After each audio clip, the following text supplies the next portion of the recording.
Hi everyone, this is Patty, and in this video you're going to learn all about paper. So in this video you're going to be learning the two most important papers in art class, at least for me.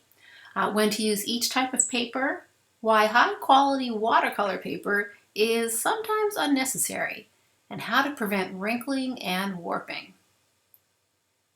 Sulfite paper is basically the all-purpose white paper that you see me using in almost all of the projects. It's also called construction paper, which can be a little misleading because it's not the construction paper that you find in craft stores and in multiple colors. That's pretty cheap stuff, and you don't want to use it for drawing or painting.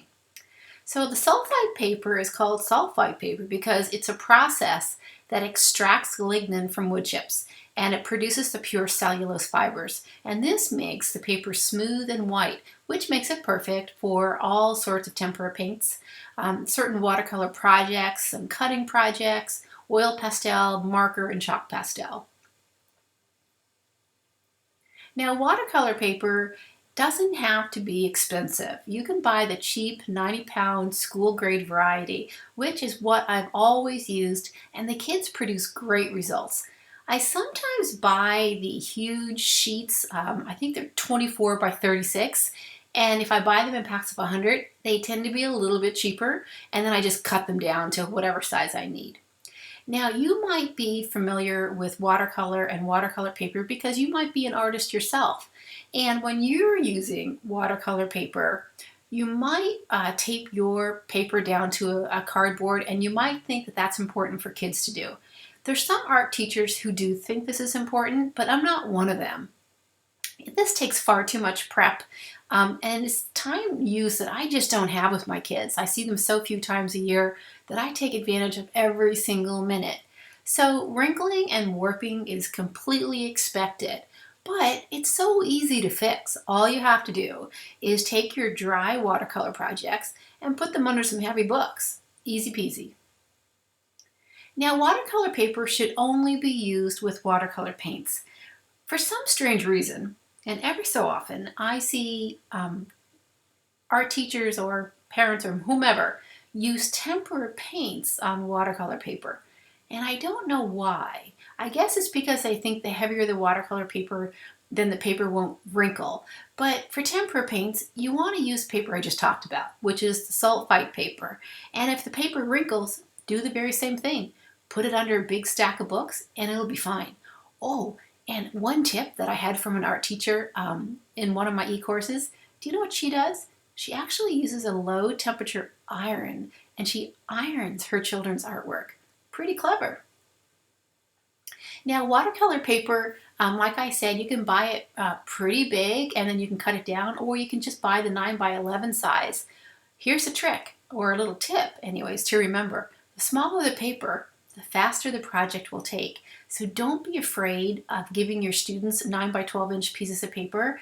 It doesn't really make a difference to them, and the project will go by a lot faster.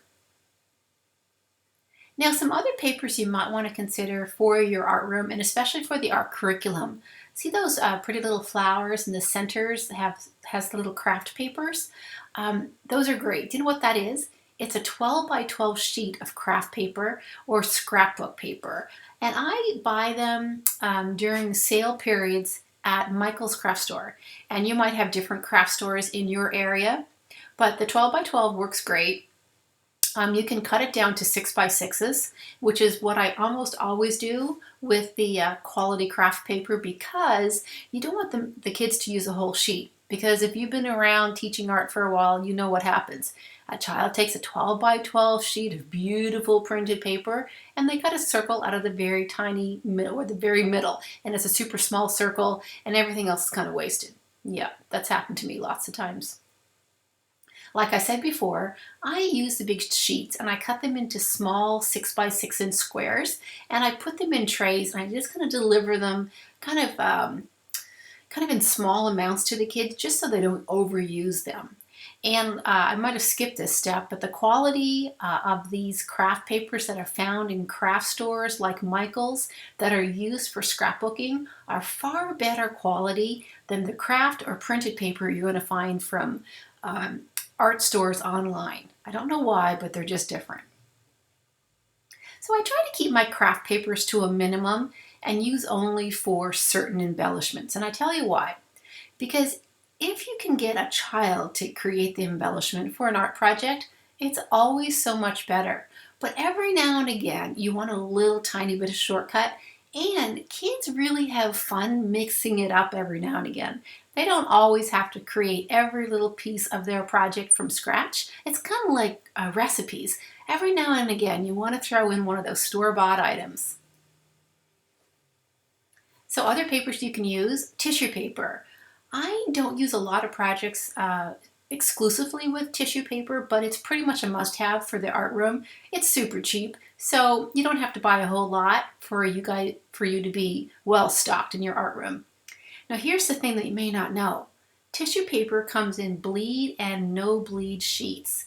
Now the bleed you might think is not a good thing to have, but actually it can be really fun for certain projects. The tissue paper that I use in the art curriculum lessons are no bleed, and I kind of prefer those just because it's a little bit less mess.